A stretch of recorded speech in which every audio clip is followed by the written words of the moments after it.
Hey guys, the November 5th general election is coming up very, very fast. And in your House District 14B, this is the St. Cloud area on the northern side, we've been getting a lot of questions from gun owners about current representative and now candidate Dan Wolgamott, who's running for re-election. Now, people were saying, oh, we heard some things about, maybe he was pro-gun, maybe he was anti-gun. Here at Minnesota Gun Rights, our job is to break down where candidates stand on Second Amendment issues. And today, we're going to talk about Dan's record. He's been at the Capitol for 4 years. And here's what he's done. Here's what he's done. Dan Wolgamott. Now, if you take a look at his website, let me back up a second. If you look at his website and you see his list of priorities, first of all, he's in a swing district. Could go Republican, could go Democrat.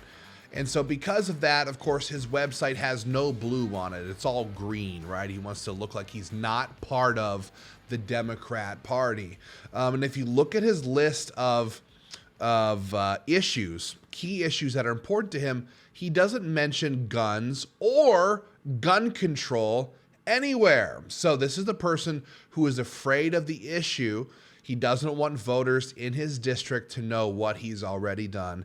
And what Dan Wolgamott has already done was voted yes on the Red Flag Gun Confiscation law that was passed in 2023. That's Senate File 2909, right down there. So for those of you who are going to go check and cross-check and verify, go find that bill, Senate File 2909 from 2023, and just word search Red Flag laws, and you'll see everything about what this bill does. Horrible piece of gun control legislation. Won't save any lives, but Dan Wolgamott was a yes vote on this bill. Same goes for universal gun registration through the background check system. He voted yes on universal background checks. It's a de facto gun registry. All it does is force law-abiding people to go through these hoops and basically get tracked, traced, and registered like sex offenders by making sure that every single little transfer of a firearm goes through the National Instant Background Check system. And we've watched time and time again, shooter after shooter after shooter is either going through the background checks and passing or bypassing it altogether. It doesn't save lives. It just creates a registry of who owns what guns where. And then just this year, just a few months ago, he voted for House File 4300, which was a bill that would force every single person in the state who owns a gun to lock their guns full-time in a safe that the government, that Dan Wolgamott approves of. And if you take your gun out for any reason other than to take it somewhere to use it, you would be guilty of a crime. So he wants to force every gun to get locked up regardless of where you live. Doesn't matter if you're a 55-year-old, bachelor who lives out in the sticks somewhere, you're going to obey Dan Wolgamott and lock your gun in a safe, whether you like it or not. These are the votes that he took. You can look them up yourself. And so on top of that, Dan refused to fill out the Minnesota Gun Rights candidate questionnaire. Of course, again, he doesn't want to go on record more than he already has done. But the number one issue that the DFL is trying to pass in St. Paul right now is a ban on commonly owned rifles, AR-15s, similar hunting rifles.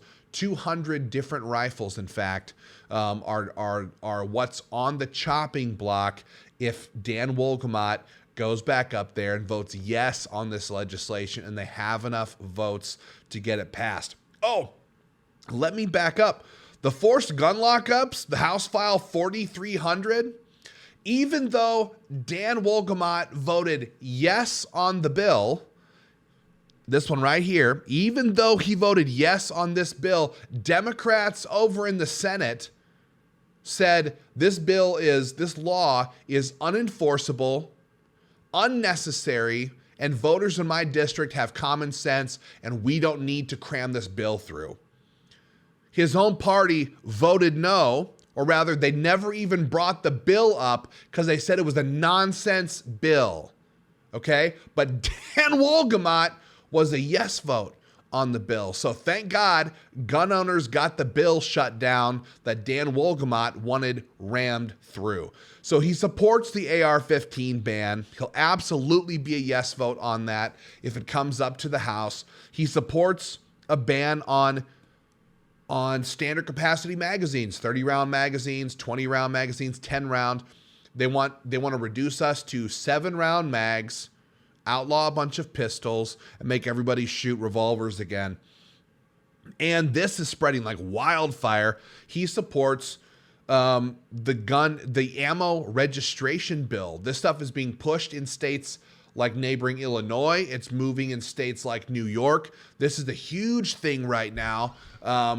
It's ammo registration. Just like with guns, every time you buy a box of 22 shells, you have to register with the state government that you bought a box of 22 shells. Dan Wolgamott will absolutely be a yes vote on this. And if you say, well, no, he won't, those are extreme. Well, so are red flag laws. And so is statewide gun registration through background checks. So are forced gun lockups, but he voted yes on all of them. So at the end of the day, Dan Wolgamott is an enemy to gun owners. And if he goes back up there, he will vote again against our Second Amendment rights and against the Second Amendment rights of the voters of St. Cloud. And I know there's crime in St. Cloud.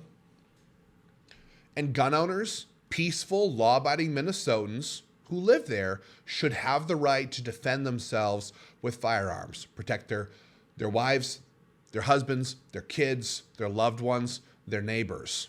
And Dan Wolgamott is taking that away, all while pushing for this defund the police, nobody to enforce the laws. So crime rises while they try to take our guns away.